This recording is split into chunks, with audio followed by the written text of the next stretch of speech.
Ini kayak motor batangan biasa sih sebenarnya ya. Cuma begitu gua deketin, ternyata ini adalah motor Matic, guys. Ini adalah salah satu motor yang simple, nggak neko-neko, tapi top level banget gitu ya. Nah, motornya ini dia di belakang gua.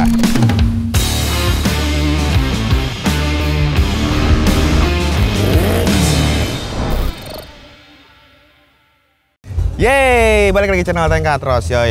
Ini seperti yang gue bilang, episode kali ini adalah episode lanjutan, dimana hari ini gue sedang berada di area Peak Award acara Parjo 2022. Di episode kemarin gue udah ngebahas ada satu motor kecil yang sasisnya itu unik banget cuy, karena pakai tabung gas LPG. Nah, kalau kalian belum nonton dulu videonya, linknya gue taruh di atas sini atau di sini.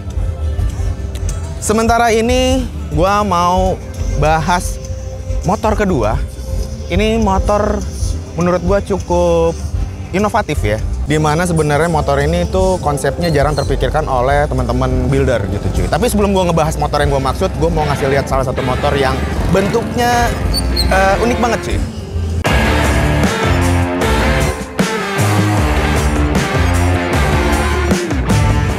Ya, ini dia Suzuki Inazuma yang di custom. Jadi gua kurang paham nih sama style-style kayak gini, tapi bisa dibilang kayak Harajuku style gitu ya.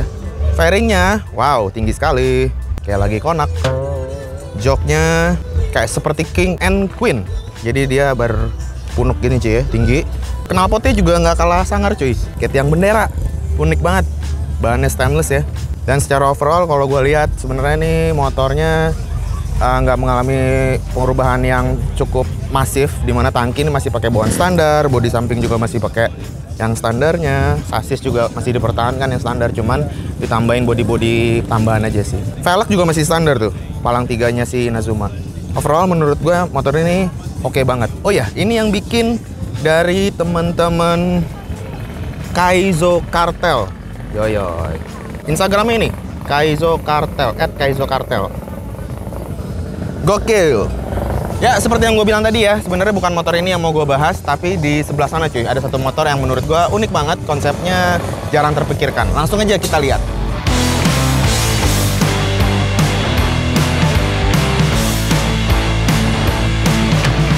Ya, di belakang gue ini udah ada satu unit Honda Vario, motor Matic yang bermesin CVT itu di custom, jadi bergaya scrambler.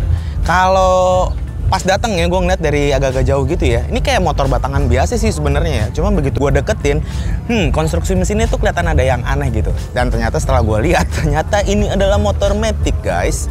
Ya, sekarang gue jadi penasaran, kita lihat ya detail bahannya seperti apa. Sebenarnya kalau motor Matic itu kalau misalnya mau dibikin scrambler atau style-style motor-motor culture gitu ya, sebenarnya bukan satu hal yang baru. Cuman permasalahannya biasanya mesinnya itu jadi kelihatan kopong atau sasisnya itu jadi kelihatan kopong, karena seperti yang kita tahu kalau motor Matic itu mesinnya flat gitu cuy ya, antara bagian blok silindernya, transmisinya, CVT-nya itu kan jadi nyambung jadi satu kesatuan, dan itu bentuknya panjang banget gitu loh. Tapi hal itu tidak di motor ini, karena kalau kalian lihat, nah ini mesinnya padat banget cuy, ditambahin cover-cover gini ya, ini ada box filternya, posisinya memang tepat di sini, dan bagian cover kanan ini sih harusnya kipas ya. Cuman gue nggak tahu, harusnya kipas kalau di motor Matic. Ini jadi kayak pakai, kalau gue ingat-ingat nih kayak blok koplingnya Kawasaki Ninja 2,5 ya. Jadi kelihatan kayak ya mesin aja gitu ya. Terus ditambahin radiator juga di sini. Jadi ya kelihatan bikin makin padat juga. Dan ya, iya kalian lihat. Konstruksinya jadi kalau motor Matic itu ya, ini mesin, bloknya sana sebelah sana CVT ya. Nah, ini biasanya nih roda gitu cuy, roda motor Matic kayak gitu kan, velgnya di sini nih. Nah, ini dicopot dan dipasangin gear, tuh kelihatan gearnya. Ini dipasangin gear supaya bisa ditransfer ke belakang. Nah, seterusnya tuh kalau misalnya ke belakang itu ya udah kayak motor biasa aja gitu cuy, pakai gear dan segala macam gitu ya. Cuman nih perbandingannya gue nggak tahu seperti apa, jadi mesti dites jalan. Cuman karena ini motor display jadi gue nggak bisa tes jalan, tapi gue yakin sih fine-fine aja harusnya. Ini untuk gearnya ditambahin penguat juga, makanya ini kalau kalian lihat ada kayak gini-giniannya ya, besi-besinya, supaya gearnya itu mungkin nggak oblak atau gimana-gimana gitu. Dan sekalian bikin tampilan mesinnya juga lebih padat, karena kalau nggak ada ini kelihatannya kopong banget cuy. Yang gua nggak paham sih ini ya, ini cylinder head motor Vespa kalau nggak salah, ada di tengah-tengah sini. Ini aslinya buat roda belakang cuy. Nah, biasanya di sini kan roda belakangnya full gitu. Nah, ini mungkin biar nggak terlalu kelihatan kopong, ditambahin headnya si motor Vespa. Nah, ini kalau dari sisi sebelah kanan kelihatan banget motor Matic-nya ya. Ini tutupan ini aslinya buat, kalau gua nggak salah ya, ini buat selaan motornya gitu ke belakang. Dan ini kayaknya udah di custom lagi, jadi nggak terlalu kelihatan kayak mesin Matic. Ini lubang hawa juga ya kalau nggak salah, ditutup pakai filter gini aftermarket. Selebihnya overall mounting tinggal dibikinin baru ya ke sasis. Ini mountingnya bawah dibikin. Ini yang depan engine mountingnya posisinya ke bawah gitu cuy.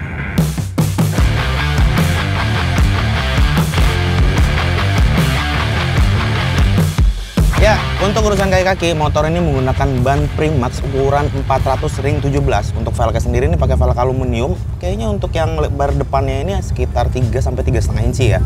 Dan untuk suspensi depannya di sini juga udah gokil banget, pakai shock breaker upside down, jadi bikin motor ini makin kelihatan padat gitu cuy ya. Dan secara keseluruhan juga shock breaker upside down ini bikin dimensi motor ini jadi kelihatan lebih keker gitu cuy. Ini bagian tromolnya juga gokil cuy, karena udah double disc ya ternyata.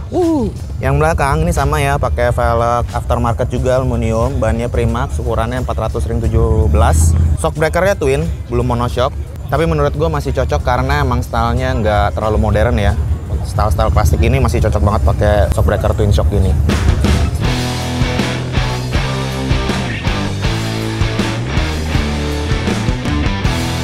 Secara keseluruhan motor ini jadi lebih panjang karena aslinya wheelbase-nya itu dari sini, dari as roda sini ya, sampai sini.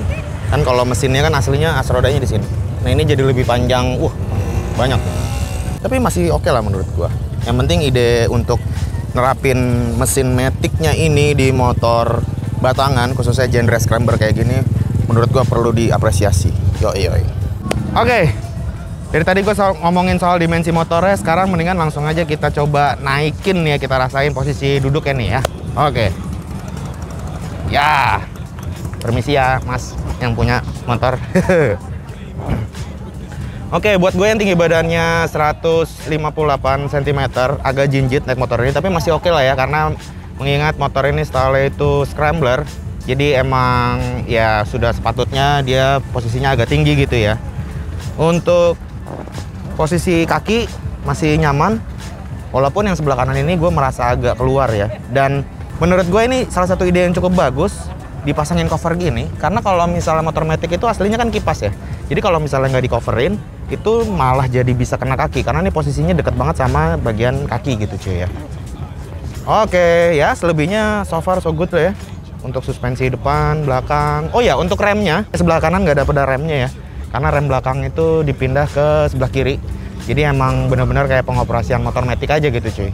Tangkinya posisinya juga ini cukup slim, dimana untuk bagian joknya ini cukup panjang, jadi kalau dipakai buat boncengan gue rasa masih nyaman banget. Ya, untuk lampu-lampu di motor ini, lampu depannya headlampnya pakai produk aftermarket, ukurannya 5,75 inch, udah LED juga. Lampu sennya model klasik aftermarket juga, dan lampu belakangnya juga model klasik juga cuy. Jadi menurut gue matching banget sama konsep keseluruhan di motornya. Karya ini adalah hasil bikinan dari bengkel 69 Modification. Yoyoy, ini dia cuy. Gokil kalian guys ya. Yoyoy. Ya, karena ini Pick Award, motor ini ternyata sudah ada yang memilih juga. Udah ada yang ngepick ya. Ini udah dikasih tropinya. Ini dari by Bro Bengkel. Yoy, lucu banget ya. Congrats ya.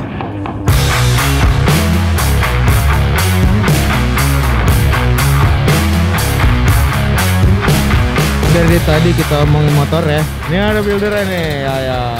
Bro, apa kabar bro? Baik. Ya ada bro. Oke, di samping gua ada bro siapa? Project. Wah, dari 69 Modification. 69 Modification. Ini yang ngebangun motor Vario ya? Iya, Vario. Okay. Vario. Project ini bengkelnya posisinya ada di mana? Posisinya di Bandung. Oh, berarti jauh ya ke Vario ya? Lumayan. Oke, tadi gua udah lihat speknya sekilas. Di sini pakai Vario, terus kaki-kaki juga udah gua bahas dikit. Ya. Nah, sekarang mungkin pertanyaannya lebih general aja kalau gue ya. Iya, betul. Pertama, kalau ada teman-teman di sini yang mau ngebikin motor dari basic motormatic tapi tampilannya jadi naked laki gini ya, scrambler atau cafe racer, itu kira-kira range-nya butuh budget berapa? Kalau budget itu kita bisa apa ya dibilangnya? Sesuaikan lah ya. Cuman kalau misalkan mau spek-spek yang lebih ekstrim itu lumayan juga, mungkin di sekitar 50-60-an ya. Itu yang ekstrim? Ekstrim. Kalau untuk yang di bawah itu ada budget ya? Sekitar 40-35-an ya. Tapi intinya semua masih bisa disesuaikan lagi tuh. Iya. Proses pembuatan kalau misalnya gue mau bikin project, gue mau bikin motor gue jadi matic nih mesinnya, itu berapa lama proses? Gue bikin motor ini 3 bulan. Kebetulan gue lagi bikin yang versi cafe racernya dari mesin X-Max sama choppernya dari mesin PCX 160 yang baru. 160 yang baru? Iya. Bikin chopper? Wow. Tapi ntar kita lihat di part berikutnya. Gua kelamaan. Belum. Kelamaan. Kalau udah jadi langsung kontak gua aja lah. Itu mah nanti gua ke Bandung. Ya. Siap. Oke. Gua mau nanya soal teknis sedikit ya. Kesulitannya apa sih kalau misalnya nerapin motor matic ini di motor batangan? Ya. Kesulitannya di penstabilan di rantai belakang, gearbox belakang, karena ribbonnya itu harus benar-benar kita ukur. Karena kalau misalkan itu terlalu empuk dia bakal lari atau dia ngeden. Oh gitu. Yeah. Jadi perbandingan gearboxnya ya? Yeah. Yang gearbox sama ribbon si sama ribbonnya. Itu yang paling sulit ya. Tapi kalau untuk pindahin ke sasis custom itu nggak begitu sulit. Ini sasisnya apa sih by the way? Handmade kita. Oh, semua handmade berarti ya? Semua. Berarti bukan pakai sasis apa terus di custom gitu. Ini handmade semua ya. Handmade semua. Oke, buat teman-teman di sini yang penasaran sama bengkelnya 69 Custom ya, itu bisa kepoin Instagramnya 69 Modification. Oke, di Bandung. Ah, nih jadi warga Bandung. Gokil. Bro, thank you ya.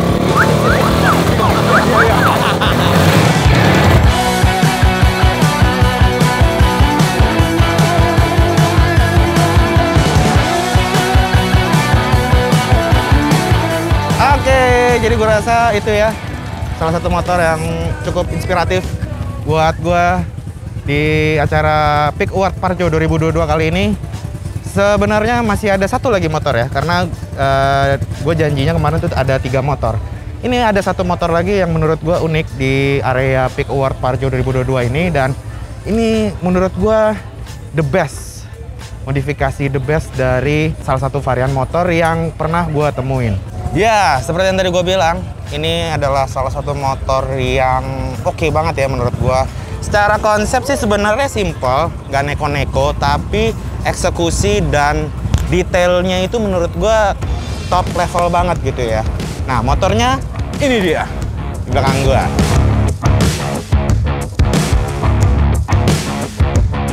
Ini adalah satu unit Yamaha Fiction cuy, yang udah di custom jadi model flat tracker. Seperti apa detailnya, kenapa motor ini menarik perhatian gue banget. Nah, langsung aja kita lihat lebih dekat lagi, yuk.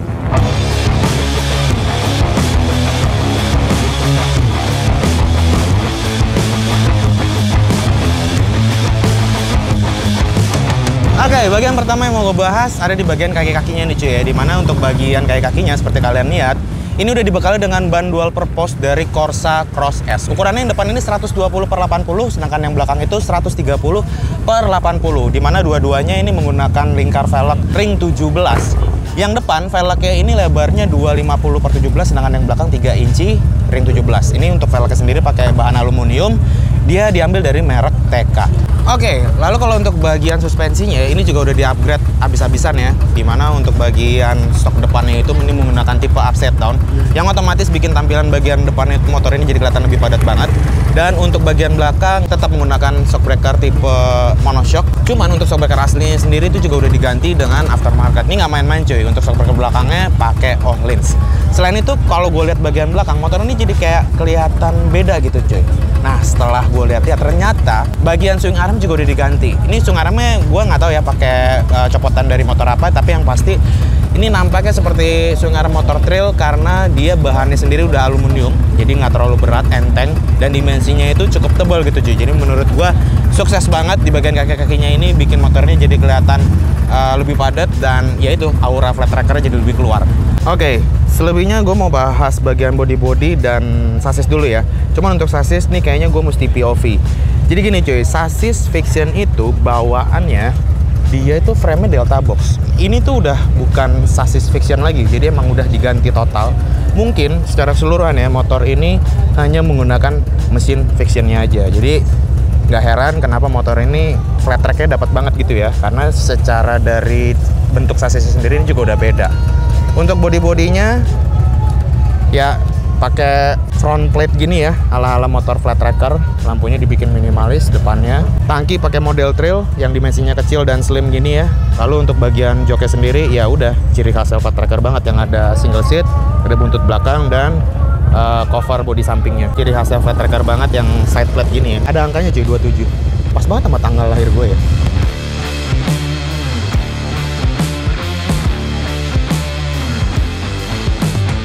Oke, gue masuk ke bagian mesin.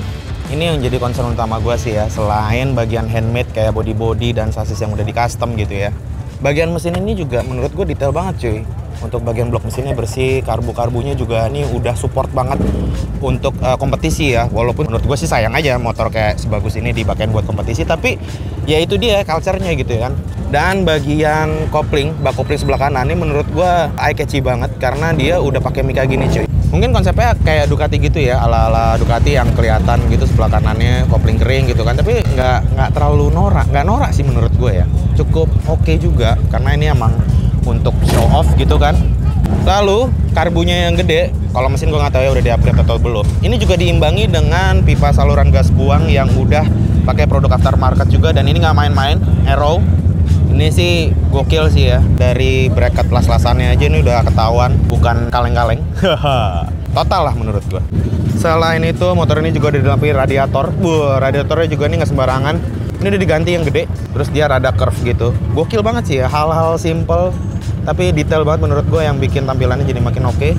Terus sebelah kiri kalau kalian lihat, ini juga ada aksesoris kayak gini-gini nih, CNC-an. Gua nggak tahu siapa ya, belum ngulik. Tapi ini menurut gue gokil. Namanya dual purpose kayak gini udah pasti main di tanah dan butuh yang namanya pelindung bagian bawah atau skid plate atau cover engine. Ini handmade ya, bahannya aluminium, dipoles gitu. Jadi clean banget menurut gue. Pakai plat aluminium kayaknya 3 mili deh. Nice.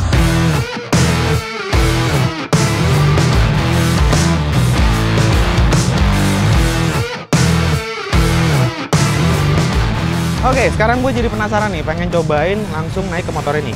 Kita cobain ya. Ini dengan tinggi badan gue yang 158 cm, sebenarnya kalau untuk genre flat tracker mungkin ya ini masih agak kependekan. Walaupun gue sebenarnya masih agak jinjit, tapi fine sih menurut gue ya. Suspensi belakangnya, ribonnya emang nggak bohong dari Öhlins. Walaupun yang depan menurut gue agak berat.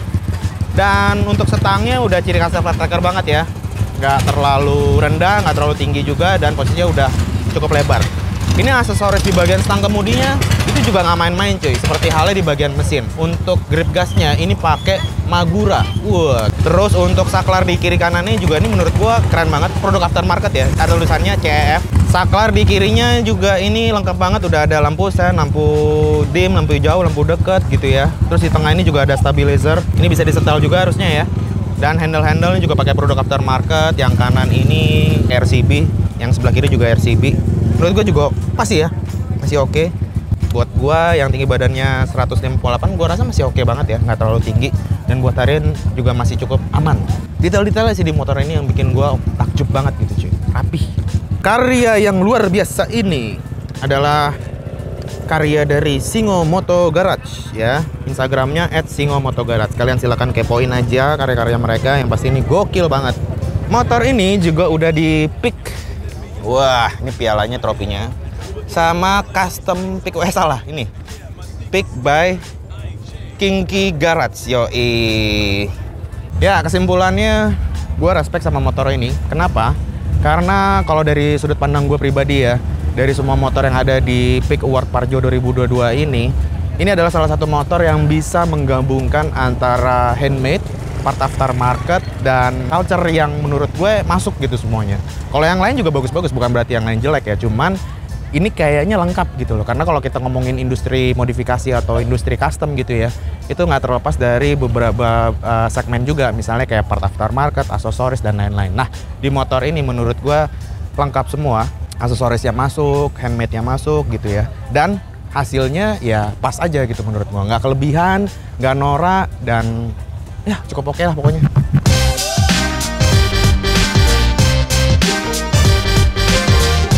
Jangan lupa follow Instagram personal gue di @ateng_andeakbar dan akun Instagram bengkel gue di @katrosgarage. Sementara ini video gue tutup. Seperti biasa gue yang cabut.